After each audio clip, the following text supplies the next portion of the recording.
Retinopathy of pre maturity, जिसको हम ROP भी बोलते हैं, इस बीमारी के बारे में जानना एक बहुत ही इम्पोर्टेंट बात है। ये बीमारी है क्या?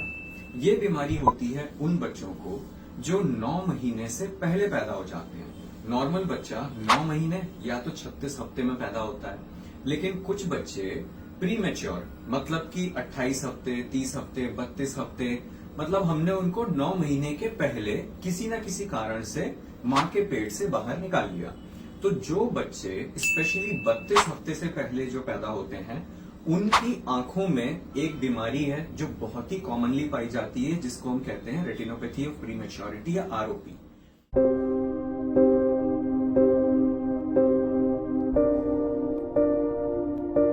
ये बीमारी होती क्या है? अगर आप आंख देखेंगे तो आंख में सामने कॉर्निया होता है, पुतली बोलते हैं जिसको, बीच में ये लेंस होता है और पीछे ये पर्दा होता है। ओके, हम जो कुछ देखते हैं वो सारी फोटो इमेजेस इस पर्दे के ऊपर बनती हैं। आप अगर ध्यान से देखेंगे तो इस पर्दे में खून की नसें हैं, ब्लड वेसल्स हैं, देखिए, और ये खून की नसें पर्दे के बिल्कुल आखिरी हिस्से तक जा रही हैं, है ना। हर खून की नस की एक जिम्मेदारी है पर्दे के उस हिस्से को खून पहुंचाना, ठीक है।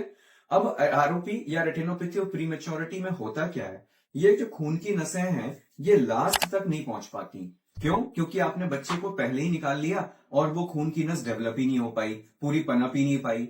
तो ये जो खून की नस यहाँ आखिरी तक पहुंच रही है, ये खून की नस यहीं पहले ही खत्म हो जाती है। तो पर्दे का जो लास्ट का हिस्सा होता है वहां पर खून ही नहीं पहुंच रहा होता है, तो वहां पे ब्लड ही नहीं है। अब किसी भी बॉडी के ऑर्गन को सरवाइव करने के लिए, जिंदा रहने के लिए खून तो चाहिए, क्योंकि ऑक्सीजन भी वहीं से मिलता है, विटामिन्स, मिनरल्स, सारा न्यूट्रिशन सब कुछ खून से मिलता है। अब पर्दे के बाहर के हिस्से में खून नहीं पहुंच रहा है तो ये पर्दा का हिस्सा परेशान हो जाता है, या तो खून की कमी से ये डेड हो जाए, मर जाए, लेकिन ये तड़पता है और उस तड़पने में ये करता क्या है, ये अपनी खून की नसें बना लेता है। नहीं, आप ध्यान दें, जो ओरिजिनल खून की नसें हैं, जो रियल पावरफुल अच्छी खून की नसें हैं, ये मां के पेट में ही बन सकती हैं। ये मां के पेट से बाहर निकलने के बाद में उसके लिए सही इन्वायरमेंट, सही एटमॉस्फेयर नहीं होता बनने के लिए। लेकिन क्योंकि हमने जल्दी निकाल लिया, पूरी नसें नहीं बन पाई, तो कुछ खून की नसें पैदा होने के बाद बनती हैं। ये उतनी स्ट्रांग नहीं होती, उतनी मजबूत नहीं होती है, कमजोर होती हैं। ये कमजोर होती हैं तो इनमें से खून रिसने लगता है, ब्लीडिंग होने लगती है।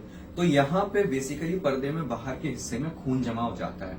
अब अगर आपने इसका इलाज टाइमली या तुरंत नहीं किया तो बार बार खून निकलेगा और वहां जमेगा, तो पपड़ी जैसी बनने लगती है पर्दे के ऊपर, और अल्टीमेटली ये पूरा पर्दा ही, पपड़ी सिकुड़ने की वजह से पर्दा ही पूरा सिकुड़ जाता है, पर्दा अलग हो जाता है, जिसको हम रेटिनल डिटैचमेंट भी बोलते हैं।